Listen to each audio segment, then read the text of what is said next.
Hi, welcome to I Love the Library. I'm Mary Haney, Director of the Detroit Lakes Library, and today I would like to talk about strange and unusual books, some of them even just plain weird. Now, this is a subject that we don't cover a lot in the library, and I thought you might enjoy seeing some of the more unusual efforts that authors and publishers have made in bookmaking history. We're going to start with this book by Jonathan Safran Foer, which is extremely loud and incredibly close. This is a novel he wrote after 9/11, and it recounts the story of a 9-year-old boy who lost his father in the attack on the Twin Towers. But it's strange because it's got some unusual pictures in it that seem to have little or nothing to do with the text.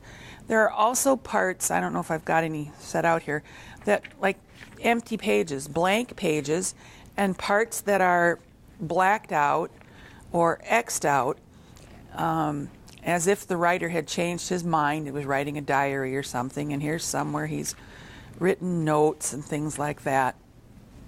Parts have been redacted as if they were censored, but of course they weren't.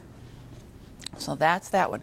This is a book, Tristram Shandy, a classic from English history. It's considered one of the most comic novels in English literature, written in the middle of the 1700s, and it was one of the very first books to deliberately have pages missing or parts X'd out as if it had been edited or redacted by a publisher or the government. But of course, none of these things were true. There's some chapters with pages just missing. And in this one, the author, I think, is trying to imply that the novel is so risque and bawdy that the publisher had to take pages out. So that's one of the earliest examples of an author doing their own editing to make it seem like it's something more than it is. So that's Tristram Shandy. This is a really fun book, Ella Minope. In this book, every chapter loses a letter, and you can't use that letter at all in this book. So by the end, they are missing several books, or several letters. In the first chapter, they take out the letter N. So people are writing letters to and from each other, and if you use the letter N 3 times, you get banished out of the kingdom. And it goes on to the end where there are not enough letters left to make a decent sentence.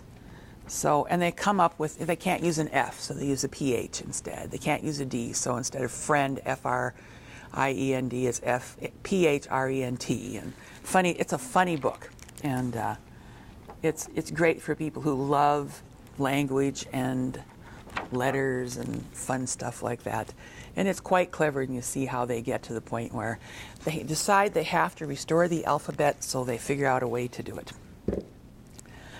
This is a book by J.J. Abrams. This is the slipcover for it. And the book itself is called The Ship of Theseus, ostensibly by V.M. Straka. It's really J.J. Abrams, the guy who is currently directing the new Star Wars movie and the director of Lost. And it comes full of stuff, so-called artifacts of a journey. Librarians actually hate books like this because it's so hard to keep track of. Here's a map written on a napkin, and as you go through the book, more stuff falls out of it. It's a real pain for libraries, but they're fun books to own. And you know, there are a lot of books that have artifacts in them and just fun things. Kids especially love a book like this, so that's another kind of strange book. And I've been reading this one. This is hilarious as a memoir or autobiography. This is Neil Patrick Harris's Choose Your Own Autobiography. As you read along in this, you'll come to a point and it'll say, well, if you want to go on a vacation, then go to this page. If you would like to put the Doogie period in general and Scott Conn in particular behind you, turn to page 67. If you would like to learn a cocktail recipe far tastier than what you've been drinking, turn to page 149. So it's kind of a fun, it's a very lighthearted approach to a memoir. So those are some of the strange and unusual books we have in the library. We have lots more, so stop in and check them out.